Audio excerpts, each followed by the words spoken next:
was a crazy intense movie. Was it? I think so. That's the first time somebody said Really? that it's intense. Yeah. There was such an underlying torrent of just like of anguish. Yeah. Of just like anxiety, or maybe I just felt really anxious the whole time, because the main character, Reza. Yeah. See, I'm the It's all good. worst. It's I am all the good. worst. He's hustling as a courier driver, and he's also trying to be a Broadway actor. That's amazing, by the way. Can you talk a little bit about the movie idea and like the story idea? It's just so fascinating to me. Yeah, absolutely. I think it kind of stems from like sort of the immigrant experience, where, and I know a lot of people are going to say that here this weekend, but so I don't want to be like kind of a It's gonna trope. be the common thread. Yeah, but it's central to all of us. I think it's about the duality of wanting to be an artist, but still having to place yourself and sort of be able to make ends meet in this country first. And I think that's like a lot of artists of color or people of color in general, and honestly people, where it's like you have a culmination, like you have almost an identity crisis, because like society's not built for artists to exist. Even it's like almost like a hostile environment.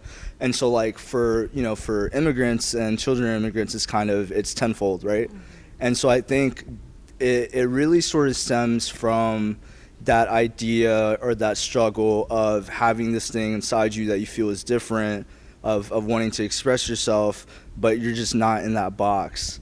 And I think the character's struggle really, that's a central theme of him figuring it out. We definitely could understand the hustling part, but the Broadway part is the most fascinating one. So I didn't get quite that far into the movie, but for the character, or maybe for you, why Broadway? Of all the artistic endeavors that you can get into. Yeah, absolutely. So I think like, I love Broadway, but I am actually not the most well-versed in Broadway either.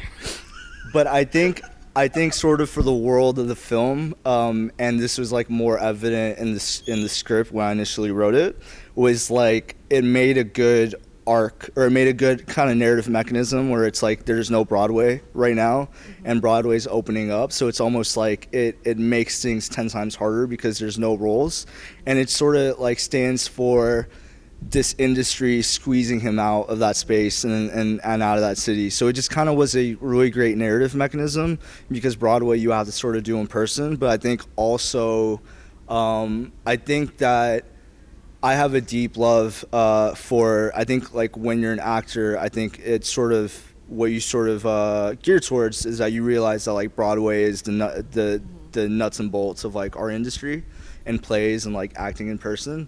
So it's like a prestige. Exactly. Like if I'm in Broadway, I've made it, right? So this was filmed during the pandemic or the lockdown. We're still in the pandemic. How early in the lockdown? Like, what was the time schedule of this filming? It was filmed, I want to say April 2021, and I want to say like literally the first day of set was the first time I'd had somebody in person that like had gotten a vaccine. Yeah, and so that was kind of amazing. And I think like through writing and producing it, obviously you can never guess like when things are going to open up or pan up, but it's like as a writer producer, I was just sort of planning of like, maybe this thing will end one day, and I think there's going to be a window of time that we could almost predict where it's going to be generally safe to shoot, but then also like, New York City, you need certain. It was also a moment where it's like certain things were closed off, certain things were less populated, and so it was a little bit easier to shoot, if that makes sense. And yeah, so we were trying to find that golden time in terms of production to be able to do that. But that's the beauty of filmmaking, because you kind of never know. Nothing's ever really easy, but nothing's really hard either. Yeah. So you always just got to work with what you got. The one thing I was interested with was, I'm thinking they're friends. Yeah. The two guys, the one very religious one and the one not so religious one. He was very American. Yeah. Now, were those two based off people, or were those based off like ideas? Because they seem to represent two extremes of the community. Yeah, I think every character was supposed to represent a different immigrant take on capitalism, And so like one character was very like pro capitalism, and had that mentality of like, you know, this is America, it's a huge opportunity just to live here, and you just have to like put your head down and grind, and good things will come. And I think there's also another immigrant psyche where it's like, it's almost like a rage. It's almost like a, you know, I'm so out of place and I hate the system and I don't feel like I have full agency as a human being and I want to change it radically. So, and then of course our main character is like a little bit in the middle, and that's his journey of like figuring out, you know, where he leans.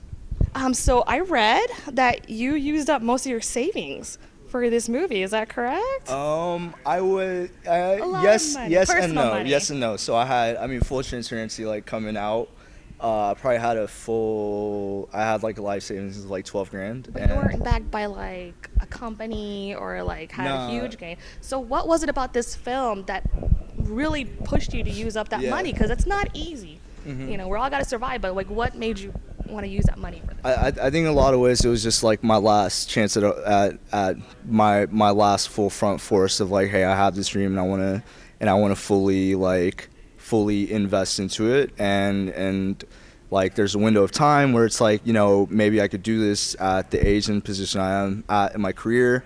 And I think it was just a full double down gamble on myself. And then what ended up happening, so it was around 10 grand that I was going to invest in myself or into this film, and that's like, you know, that's all I have, and we're going to make it, you know, or I'm going to try to make it work by any means necessary. What ended up happening is that once you sort of start, then there's other people, and especially if they're interested in the work and it's good work, people sort of gravitated towards it and want to support it. And so I was extremely blessed to have other organizations and other people, coming to help out. But I think initially the stage was absolutely like, you know, I think there's also a silly idea that I have where it's like, you know, this is kind of a venture, this is kind of my own risk, and it's almost like selfish to try to make a movie in my head sometimes, but that's also the immigrant mentality, kind of, you know what I'm saying? Point. Like, we're all so afraid to do something creative because we hear our ancestors, our elders going, what are you doing? Exactly. We didn't bring you here for this. How did you jump that hump? A lot of us have creative ideas, but those voices are strong. I think... that's why I was gonna use my own money, because like I was like, if this totally fails, like I could live with that, but I just don't want to burden anybody else for that. Mm-hmm. And like now, as I've grown in this career and as an artist, now I'm like, okay, it's so silly to think that we have to burden ourselves with our artistic endeavors. And it was a huge learning moment of how to make a movie when you have somewhat other support. And so I think that was like, and it's funny how this works. It's like I had to choose to fully support myself in order to finally gain support. No, that makes complete sense. Yeah. And I think a lot of people that got involved with it were people of color or like groups of color. Yeah. Were you kind of surprised or like relieved by any of the support? Surprised or relieved? I mean, I wasn't, in terms of the crew that I was working with and my brothers that essentially, my brother that acted in the film, who also executive produced it. Which one was he in the film? He's the main one. Oh, How fun was it to direct? No, it was amazing. So it was like the second or third film I've done with my brother. Oh, yeah. It was great, and you know why it's great is because, you know, we shot this film with a whole bunch of equipment piling up into one 2007 Corolla, and we wouldn't have space for the lead actor because of the equipment and the people in it. And so he would ride the bike to set for 20 days. Yeah. And you can't, like, you have to use your brother because, like, nobody else would do that. No other lead actor is going to be, like, younger. I mean, you know, it's like getting character. You know what I'm saying? But... No, I'm totally kidding. I would never. Of course not. Yeah, but I will say it's a lot economically viable to, like, you know, A, use your brother, and then B, like, that's also another hand on set. Mm-hmm. Yeah, so that was the kind of ship that we were running. Like, nobody was too big or small for any position. Everybody's grabbing C-stands, grabbing sandbags, like all that stuff, and we're just in it together. Yeah. That makes it more meaningful. Yeah, and it makes it cheaper. It makes it cheaper. Makes it definitely cheaper. And then with this film, there's an organization that yeah. you founded, you created. No, absolutely. Did not found. They've been doing a whole bunch of great work out of Queens since about, I want to say, about 30 years. Okay.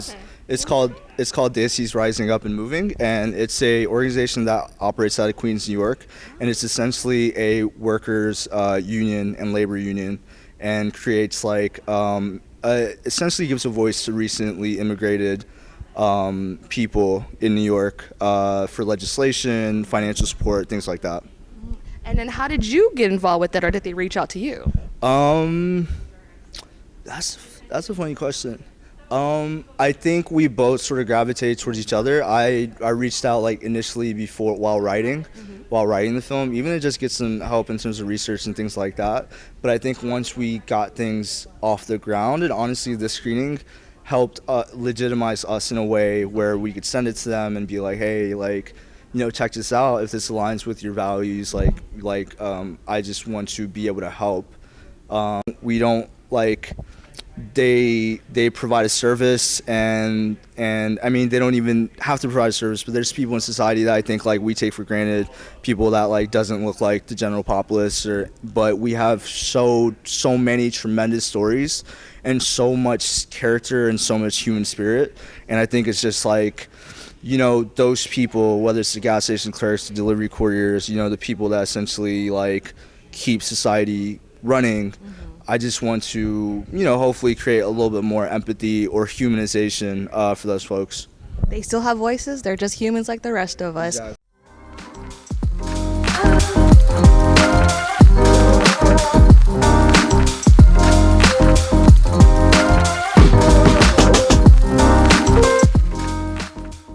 So one more question, actually, because you like Broadway. What's your favorite Broadway? It's my favorite part. Kinky Boots. It's an awesome story. I love Kiki Boots. Well, thank you so much for talking to me, and good luck with the film.